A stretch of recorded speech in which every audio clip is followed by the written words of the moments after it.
Spider-Man. Spider-Man is where Venom truly begins. Before Eddie Brock ever became the monster most people recognize, the symbiote first bonded with Peter Parker during Secret Wars. After Spider-Man's suit was damaged on Battleworld, Peter found what he believed was advanced alien technology that could create a replacement costume. Instead, he accidentally bonded with a living alien organism. At first, the symbiote seemed like the perfect upgrade. It could generate its own webbing, instantly reshape into clothing, respond directly to Peter's thoughts, and enhance his mobility.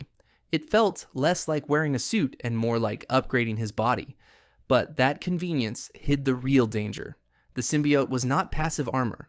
It was alive, emotionally bonding with Peter and adapting to his biology. That adaptation is why Venom later inherited Spider-Man's powers, including wall-crawling agility, enhanced strength, and immunity to Spider-Man's own spider sense. When Reed Richards discovered the truth, Peter learned that the suit intended permanent attachment. Using sonic disruption, he forced it off.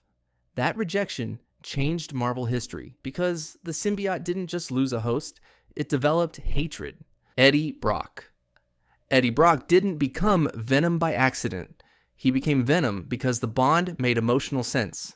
Eddie was a journalist whose life collapsed after publishing false information about a serial killer.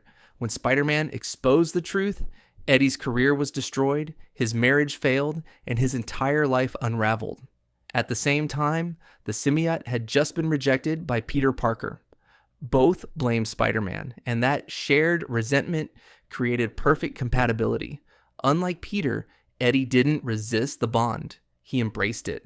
That made Venom far more dangerous. Because the symbiote already carried Spider-Man's memories and abilities, Eddie inherited enhanced strength, speed, wall-crawling, tendril attacks, and immunity to spider-sense detection. But Eddie added something Peter never did: pure aggression. Venom became larger, more violent, and far more monstrous, creating the terrifying version fans know today. Agent Venom. Flash Thompson is one of Marvel's most surprising Venom hosts. Originally introduced as Peter Parker's high school bully, Flash eventually evolved into a military veteran who lost both legs in combat.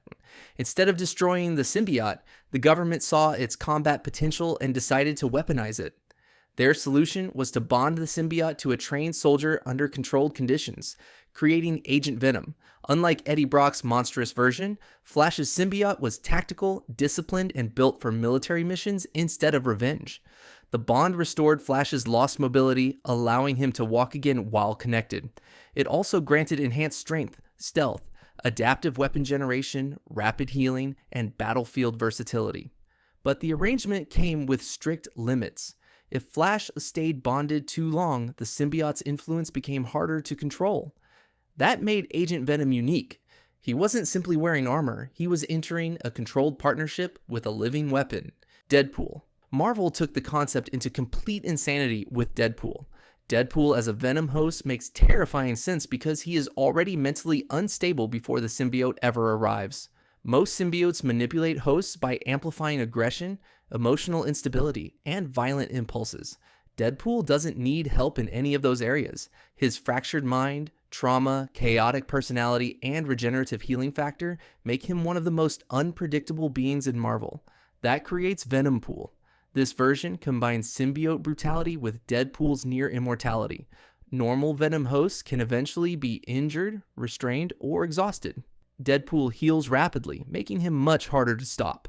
When you combine alien weapon generation, enhanced strength, aggressive biomass manipulation, and Wade Wilson's complete disregard for self-preservation, the result becomes pure chaos. Eddie's Venom is aggressive. Flash's Venom is controlled. Deadpool's Venom is absolute madness. Wolverine. Wolverine and Venom feel like they were built for each other. Logan already possesses extreme healing, animal instincts, lethal combat skill, adamantium claws, and a constant internal struggle with rage. Those are exactly the kinds of traits a symbiote thrives on. Unlike fragile hosts, Wolverine's healing factor allows his body to tolerate extraordinary biological stress, making him unusually compatible. But the real danger comes from amplification. Wolverine is already terrifying in close combat. Add symbiote strength enhancement, tendrils, adaptive weapon generation, increased reach, and greater durability, and he becomes exponentially more dangerous. Psychologically, the bond is even worse. Wolverine spends much of Marvel history suppressing his violent instincts. A symbiote does not calm aggression, it feeds on it. That means the bond doesn't simply make Logan stronger, it makes him more feral, more predatory, and far harder to survive. Hulk! Then comes Hulk, where physical power becomes absurd.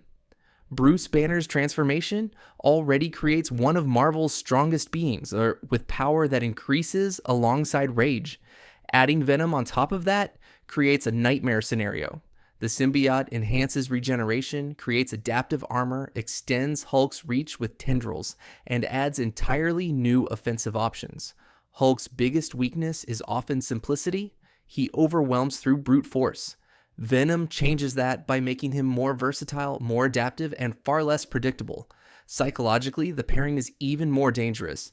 Hulk already represents unstable identity, fractured control, and explosive rage. That's exactly the kind of emotional environment a symbiote can exploit. This is not simply adding more power, it is multiplying instability. Venom plus Hulk doesn't create a stronger villain, it creates an extinction-level catastrophe. Doctor Strange. Doctor Strange proves that physical strength isn't always the most dangerous thing Venom can amplify. Stephen Strange is dangerous because of intelligence, discipline, and mastery of mystical power. He understands dimensions, reality manipulation, protective wards, teleportation, and cosmic threats. A symbiote bonded to Doctor Strange changes the Venom formula completely. Instead of creating a biological predator, you create a mystical symbiote hybrid capable of combining alien enhancement with sorcery. That means teleporting attacks, magical shielding, energy projection, and dimensional manipulation layered on top of Venom's physical abilities. Unlike emotionally unstable hosts, Doctor Strange's discipline could make the bond even more dangerous if it became cooperative. Controlled Venom is often far scarier than unstable Venom. Thanos. If Venom bonding with Hulk creates unstoppable destruction, Venom bonding with Thanos creates deliberate annihilation. Thanos doesn't need more raw strength. He needs amplification of efficiency. Thanos is already physically overwhelming, strategically brilliant, emotionally cold, and ruthlessly focused. A symbiote bonded to him gains access to cosmic-level durability, immense power, and one of Marvel's most dangerous tactical minds. In return, Thanos gains adaptive alien weaponry, regeneration, biological armor, enhanced versatility, and expanded combat reach. That combination is horrifying because Thanos doesn't waste power, he weaponizes it with precision. Hulk Venom looks chaotic. Thanos Venom looks intentional. That makes him far scarier. Chaos can fail. Precision rarely does. And unlike weaker hosts, Thanos is unlikely to be dominated by the symbiote. If anything, he would dominate it. That means no hesitation, no corruption arc, and no internal conflict. Just amplified destruction under complete control. That makes Thanos the perfect ending, because this list starts with the character who accidentally created Venom's identity and ends with the one who could turn Venom into Marvel's most dangerous weapon. Turns out, giving an angry alien parasite to Marvel's most unstable, violent, and cosmic-level characters was a catastrophically terrible idea. So now the real question is, who was the absolute worst host? Hulk? Thanos? Or are we all just pretending Deadpool with Venom isn't basically a multiversal war crime?